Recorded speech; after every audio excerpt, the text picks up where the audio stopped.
ভারতের কেন্দ্রশাসিত অঞ্চল লাদাখ এখন উত্তাল। গত কয়েকদিন ধরে সেখানে চলছে তীব্র বিক্ষোভ। স্থানীয় গণমাধ্যমের তথ্য অনুযায়ী নিরাপত্তা কর্মী ও বিক্ষোভকারীদের সংঘর্ষে অন্তত 4 জনের মৃত্যু হয়েছে। পরিস্থিতি নিয়ন্ত্রণে জারি করা হয়েছে কারফিউ। এই বিক্ষোভের পেছনে রয়েছে তাদের 4টি প্রধান দাবি। এ বিষয়ে জানাচ্ছেন সঞ্জিতা সিলভিয়া। इंडिया का कोल्ड डेजर्ट ये है लद्दाख। গভীর সংকটের মুখে ভারতের ভূস্বর্গ লাদাখ, যে ভূখণ্ড এতদিন তার প্রাকৃতিক সৌন্দর্যের জন্য পরিচিত ছিল, আজ সেখানে জ্বলে উঠেছে বিক্ষোভের আগুন। खूबसूरत लेक हो या तारों से भरा आसमान हो, লাদাখকে রাজ্যের মর্যাদা দেওয়ার দাবি এই প্রথম নয়। 2019 সালে জম্মু কাশ্মীরের বিশেষ মর্যাদা লোপ এবং সাবেক রাজ্য ভাগের পরে আলাদা কেন্দ্রশাসিত অঞ্চল হিসেবে স্বীকৃতি পেয়েছিল লাদাখ।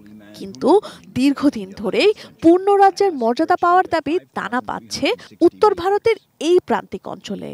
এই আন্দোলনের অন্যতম মুখ লাদাখের পরিবেশ আন্দোলনকারী ও শিক্ষাবিদ সোনাম ওয়াংচুক, যার জীবন নিয়েই তৈরি হয়েছিল আমির খানের জনপ্রিয় সিনেমা 3 ইডিয়টস। बोलो मशीन का डेफिनेशन बोलो। Sir, a machine is anything that reduces human efforts. দীর্ঘদিন ধরে 4টি মূল দাবি নিয়ে আন্দোলন করছেন লাদাখের মানুষ। প্রথমত, লাদাখকে একটি পূর্ণ রাজ্যের মর্যাদা দেয়া।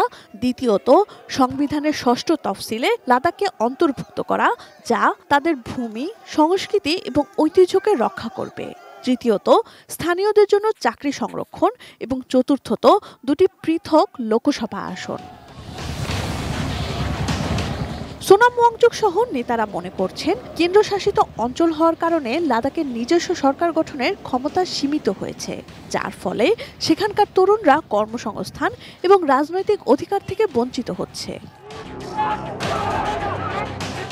অন্যদিকে কেন্দ্রীয় সরকার এই সহিংসতার জন্য সোনাম ওয়াংচুকের উস্কানিমূলক মন্তব্যকে দায়ী করেছে। তবে সোনাম ওয়াংচুক এই অভিযোগ অস্বীকার করে বলেছেন, এই সহিংসতা হঠাৎ করে হয়নি, বরং বছরের পর বছর ধরে জমতে থাকা বঞ্চনা এবং হতাশার ফল।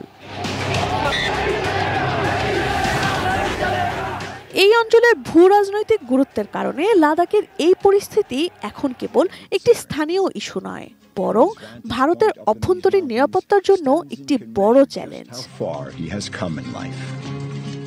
Sanjita Sylvia, desk report, ATN news.